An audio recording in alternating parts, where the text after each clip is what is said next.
नमस्कार दोस्तों, biology with Sandeep Tandon YouTube education platform में आप सभी का हार्दिक स्वागत है। हम प्लांट टिश्यू यानी पादप ऊतक के विषय में अध्ययन कर रहे थे, जिससे संबंधित हमारी ये सेकंड क्लास है। इससे पहले पहली क्लास में हमने मेरिस्टेमेटिक टिश्यू यानी विभजोतक ऊतक के विषय में डिटेल से अध्ययन कर लिया है। आज इस वीडियो के अंतर्गत हम स्टोजन थ्योरी यानी ऊतक जन सिद्धांत के विषय में डिटेल से अध्ययन करने वाले हैं और ये हमारी प्लांट टिश्यू से संबंधित सेकंड क्लास रहेगी। यह लेक्चर आपके NEET, RPSC first grade, 11th class biology, 12th class इन सभी के लिए बहुत ही महत्वपूर्ण है, क्योंकि एनसीईआरटी की बुक से पूरा का पूरा मैटर तैयार किया गया है। यदि आप इस चैनल पर नए हैं तो चैनल को सब्सक्राइब कर लीजिए, क्योंकि इस चैनल पर आपको कंप्लीट बायोलॉजी है वो मिलने वाली है। तो आइए शुरू करते हैं। आज का हमारा टॉपिक है स्टोजन थ्योरी यानी ऊतक जन सिद्धांत। स्टोजन थ्योरी यानी ऊतक जन सिद्धांत, इसका प्रतिपादन है वो स्टोजन के द्वारा ही किया गया था 1870 ईस्वी में। इस सिद्धांत के अनुसार तना व मूल के शीर्ष में 3 विभजोतक क्षेत्र या स्टोजन कोशिकाओं की 3 परतें पाई जाती हैं। यानी इस थ्योरी के अनुसार हम बात करें तो तने और मूल का जो शीर्ष टिप वाला भाग है वहाँ पर 3 विभजोतक क्षेत्र या फिर ये कह सकते हैं कि 3 स्टोजन कोशिकाओं की 3 परतें पाई जाती हैं। और इन परतों को यहाँ पर हम देख सकते हैं डर्मेटोजन, पेरिब्लेम, प्लीरोम। यानी डर्मेटोजन का मतलब त्वचाजन, पेरिब्लेम यानी कि वल्कुटजन और प्लीरोम हो जाएगा रंभजन। अब जो डर्मेटोजन होती है ये सबसे बाहरी परत होती है और इसके द्वारा एपिडर्मिस का निर्माण होता है। एपिडर्मिस का निर्माण होता है तने में, और जब हम जड़ों की बात करें तो उसमें इसे हम एपीब्लेमा भी कह सकते हैं या अधिचरम भी कह सकते हैं। फिर आता है पेरिब्लेम। पेरिब्लेम की बात करें तो ये त्वचाजन कहलाता है हिंदी में, और इसके द्वारा ये अंदर वाली परत होती है और इसके द्वारा जो वल्कुट है, कोर्टेक्स वाला भाग है, वल्कुट का निर्माण इससे होता है। वल्कुट का निर्माण है वो पेरिब्लेम से होता है। फिर आता है प्लीरोम। तो प्लीरोम की हम बात करें तो इसे रंभजन कहते हैं, और इससे जो रंभ का निर्माण इससे होता है। रंभ में कौन कौन से आते हैं तो एक तो इसमें ध्यान में रखना प्रीरंभ का निर्माण होता है, प्रीरंभ। प्रीरंभ के बाद में अंतस्थ त्वचा, और फिर इसके अंतर्गत आ जाती है वेस्कुलर बंडल यानी सेवन ऊतक, सेवन ऊतक, मज्जा रश्मियां और मज्जा यानी पित्त।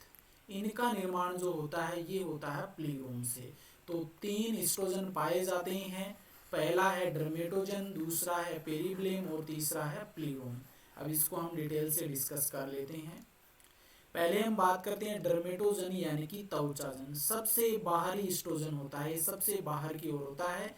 एक कोशिकीय परत होती है, केवल एक कोशिकीय परत पाई जाती है, और इसका मुख्य कार्य होता है इसके द्वारा एक स्तरीय एपिडर्मिस या एपिब्लेमा का निर्माण होता है। तो एपिडर्मिस का निर्माण तो यानी कि तने में हो जाएगा। जब इसी से ही बाहरी परत का निर्माण होता है तो जड़ में इसे हम क्या कह देते हैं, एपिब्लेमा कह देते हैं, और हिंदी में हम इसे अधिचरम कहते हैं। तो डर्मेटोजन जो स्ट्रोजन है इसके द्वारा एपिडर्मिस का निर्माण होता है।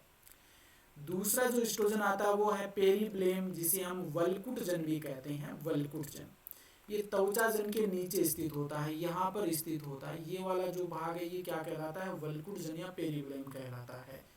वल्कुट का निर्माण इसके द्वारा होता है। पेरिब्लेम से किसका निर्माण, वल्कुट का निर्माण होता है। और वल्कुट में अधस्थ त्वचा हाइपोडर्मिस, सामान्य वल्कुट यानी कि जनरल कोर्टेक्स, और अंतःस्त्रम यानी एंडोडर्मिस, ये वल्कुट के पार्ट होते हैं। और इस पूरे वल्कुट का निर्माण है वो पेरिब्लेम यानी कि वल्कुट जन से होता है।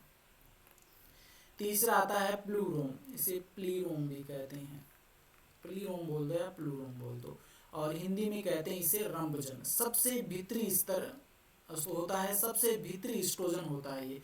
देखो यहाँ पर हम देख सकते हैं ये वाला जो भीतरी भाग है ये क्या कहलाता है, प्लीरोम या रंभजन कहलाता है। इसके विभाजन से रंभ का निर्माण होता है, और रंभ में क्या क्या होते हैं, प्रीरंभ होता है, पेरिसाइकल, सेवनपुल यानी वेस्कुलर बंडल, मज्जा रश्मियां और मज्जा पित्त। इनका निर्माण है वो किससे होता है, प्लीरोम से होता है, रंभजन से होता है। तो तो यहाँ पर हमने तीनों एस्ट्रोजन डिस्कस कर लिए हैं। पहला है तौचाजन, और दूसरा वेलकुटजन, और तीसरा है रंभजन। ये हमें अच्छे से ध्यान में रखना है। एक बीजपत्रियों के मूल शीर्ष में एक चौथा एस्ट्रोजन और पाया जाता है। किन में? एक बीजपत्रियों में। तो वेरी वेरी इंपॉर्टेंट है ये। एक बीजपत्रियों के मूल शीर्ष में एक चौथा एस्ट्रोजन और पाया जाता है, और इसे हम गोपकजन या कैलिप्ट्रोजन कहते हैं। गोपकजन या कैलिप्ट्रोजन कहते हैं, और इसके द्वारा मूल गोप का निर्माण होता है, रूट कैप का निर्माण होता है, रूट कैप। तो ये हमें ध्यान में रखना कि जितने भी एक बीजपत्री पादप हैं उनके मूल शीर्ष में एक चौथा एस्ट्रोजन और पाया जाता है, जिसे हम गोपकजन या कैलिप्ट्रोजन कहते हैं, और इस कैलिप्ट्रोजन से मूल गोप का निर्माण होता है।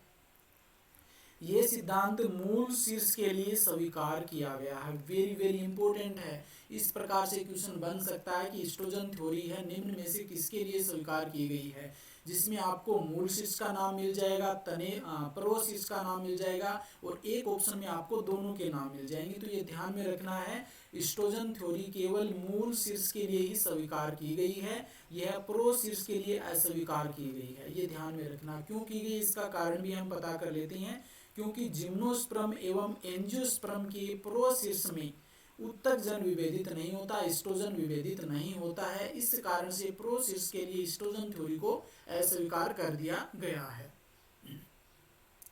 द्विबीजपत्री यानी कि डाइकोट में मूल गोप का निर्माण डर्मेटोजन से होता है। देखो अभी हमने बात की एक बीजपत्री में मूल गोप का निर्माण कैलिप्ट्रोजन से होता है, लेकिन द्विबीजपत्री में ध्यान में रखना कि मूल गोप का निर्माण डर्मेटोजन से होता है, तौचाजन से होता है। ये मुख्य डिफरेंस है कि कई बार क्या होता है, इस प्रकार के क्वेश्चन भी पूछ लिए जाते हैं। तो हमें ध्यान में रखना कि एक बीजपत्री और द्विबीजपत्री में जो डिफरेंस है ये हो जाएगा कि एक बीजपत्री में कैलिप्ट्रोजन से मूल गोप का निर्माण होता है, जबकि द्विबीजपत्री में मूल गोप का निर्माण डर्मेटोजन से होता है। नेक्स्ट हम बात करते हैं कि द्विबीजपत्री मूल में, इंपॉर्टेंट है ये, अच्छे से ध्यान में रखना है। द्विबीजपत्री मूल में 3 उत्तकजन स्तर पाए जाते हैं, 3 एस्ट्रोजन स्तर पाए जाते हैं। एक होता है डर्मेटोजन यानी कि तौचाजन, दूसरा होता है पेरीब्लेम यानी कि वल्कुटजन, और तीसरा होता है प्लीरोम यानी कि इसे प्लूरोम भी लिखा हुआ मिलता है। तो इसमें मीनिंग में ज़्यादा कुछ वो डिफरेंस हमें इसमें फंसना नहीं है, क्योंकि इसको हिंदी में हम क्या कहते हैं, हिंदी में कहते हैं रंभजन, और ये प्लूरोम भी मिल जाता है कहीं पे। तो ये अगर आपकी बुक में थोड़ा सा अच्छे से देख लेना क्या लिखा हुआ, प्लूरोम है या प्लीरोम है, तो सामान्यतः प्लीरोम ही मिलता है। तो इसमें रंभजन हो जाएगा तीसरा जनन स्तर, तीसरा उत्तक जन स्तर। ये 3 पाए जाते हैं द्विबीजपत्री मूल में। और सबसे इंपॉर्टेंट जो तथ्य ये आपको ध्यान में रखना है कि रूट गोप या मूल गोप का निर्माण है द्विबीजपत्री में डर्मेटोजन से होता है। अब बात कर लेते हैं एक बीजपत्री मूल की। एक बीजपत्री मूल में 4 एस्ट्रोजन पाए जाते हैं, द्विबीजपत्री में 3, जबकि एक बीजपत्री में 4 एस्ट्रोजन पाए जाते हैं। पहला है डर्मेटोजन, दूसरा है पेरीब्लेम, तीसरा है प्लीरोम, और चौथा है कैलिप्ट्रोजन या गोपकजन। और एक बीजपत्री में रूट गोप या रूट कैप या मूल गोप का निर्माण है, ये गोपकजन से होता है, कैलिप्ट्रोजन से होता है। ये हमें ध्यान में रखना है। अपवाद के रूप में यहाँ पर हमें ध्यान में रखना कि रेननकुलस के मूल शीर्ष में, रेननकुलस पादप के मूल शीर्ष में एक एस्ट्रोजन पाया जाता है, केवल एक एस्ट्रोजन ही मिलता है। केजुराइना जो प्लांट है इसके मूल शीर्ष में 2 एस्ट्रोजन पाए जाते हैं। ये अपवाद स्वरूप हमें ध्यान में रखने हैं, बहुत ही महत्वपूर्ण है। तो आज इस वीडियो के अंतर्गत हमने एस्ट्रोजन थ्योरी को डिटेल से डिस्कस कर लिया है। इससे संबंधित आपका एक भी डाउट यहाँ पर नहीं होना चाहिए। अगर किसी प्रकार का डाउट है तो आप कमेंट बॉक्स में जरूर लिख के बताइएगा, मैं अगले वीडियो में उस चीज़ को आपको डिफाइन कर दूंगा। तो नेक्स्ट हम बात कर लेते हैं इसके बाद में question centre. Very very important है, एग्जाम के पॉइंट ऑफ से देखें तो बहुत ही महत्वपूर्ण है, क्योंकि कई बार यहाँ से भी क्वेश्चन बन जाता है। क्वेश्चन सेंटर या शांत केंद्र हम किसे कहते हैं। अब देखो इस चित्र में भी हम देख लेते हैं, ये वाला जो आपको ब्लैक ब्लैक यहाँ पर नजर आ रहा है, इसे हम क्या कहते हैं, क्वेश्चन पॉइंट कहते हैं, शांत केंद्र कहते हैं। क्यों कहते हैं इसका कारण अभी हम जानेंगे। शांत बिंदु नाम है क्लोस नामक वैज्ञानिक के द्वारा दिया गया था, यानी क्वेश्चन सेंटर नाम किसने दिया था, क्लोस नामक वैज्ञानिक ने दिया था। शांत बिंदु या क्यूसेंट पॉइंट की खोज है वो मक्का की जड़ में किया गया था। मक्का की जड़ में सबसे पहले क्यूसेंट सेंटर की खोज की गई थी। यह एक बीजपत्री जड़ों में उपस्थित होता है, तो ये इंपॉर्टेंट है। क्यूसेंट सेंटर किन में पाया जाता है, तो एक बीजपत्री पादपों में क्यूसेंट सेंटर पाया जाता है। त्वचा जन या मूल गोपक जन के बीच में स्थित हो सकता है। त्वचा जन यानी डर्मेटोजन, मूल गोपक जन कैलिप्ट्रोजन, इनके बीच में स्थित हो सकता है, या फिर ये सक्रिय विभज्योतक व मूल गोप के बीच में स्थित हो सकता है। अब देखो यहाँ पर हम देख सकते हैं ये वाला जो भाग है ये कहलाता है क्यूसेंट सेंटर या शांत केंद्र। क्लोज के अनुसार विभज्योतक क्षेत्र में से एक क्षेत्र निष्क्रिय कोशिकाओं का होता है, यानी विभज्योतक क्षेत्र में एक स्थान ऐसा होता है जहां पर निष्क्रिय कोशिकाएं पाई जाती हैं, और इन निष्क्रिय कोशिकाओं का जो समूह है या जो क्षेत्र है वो क्या कहलाता है, शांत क्षेत्र कहलाता है या क्यूसेंट सेंटर कहलाता है। शांत क्षेत्र या क्यूसेंट सेंटर की विशेषताएं क्या होती हैं, क्या इनमें मुख्य विशेषताएं होती हैं, वो भी यहाँ पर हम डिस्कस कर लेते हैं। कोशिकाओं में डीएनए की मात्रा कम होती है। जो क्यूसेंट सेंटर में सेल्स पाए जाती हैं उनमें डीएनए की मात्रा कम पाई जाती है। प्रोटीन संश्लेषण की क्रिया कम होगी, प्रोटीन संश्लेषण भी यहाँ पर कम होता है। हल्का कोशिका द्रव्य पाया जाता है, साइटोप्लाज्म बहुत ही कम होता है, केंद्रक छोटा होता है, कोशिका विभाजन बहुत ही कम होता है। यहाँ पर माइटोकॉन्ड्रिया व ईआर एंडोप्लाज्मिक रेटिकुलम कम विकसित होते हैं। कहने का मतलब है यहाँ पर जितनी भी सेल्स पाई जाती है वो निष्क्रिय होती है, डीएक्टिव होती है, विभाजन की दृष्टि से हम बात करें तो इस प्रकार से आज इस वीडियो के अंतर्गत हमने एस्ट्रोजन थ्योरी और क्यूसेंट सेंटर को डिटेल से डिस्कस किया है।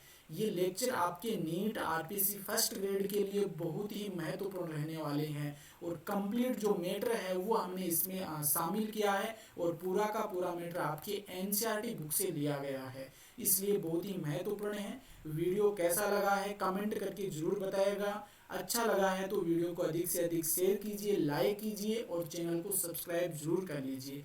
बेल आइकन पर जरूर प्रेस कीजिए ताकि आने वाले वीडियो के नोटिफिकेशन आपको प्राप्त होते रहें। पीडीएफ के रूप में आपको नोट्स चाहिए इन्हीं लेक्चर की, तो आप मेरा टेलीग्राम चैनल ज्वाइन कर सकते हैं, संदीप टंडन 91। इसकी जो लिंक है वो आपको डिस्क्रिप्शन में मिल जाएगी। आज के लिए इतना ही, धन्यवाद।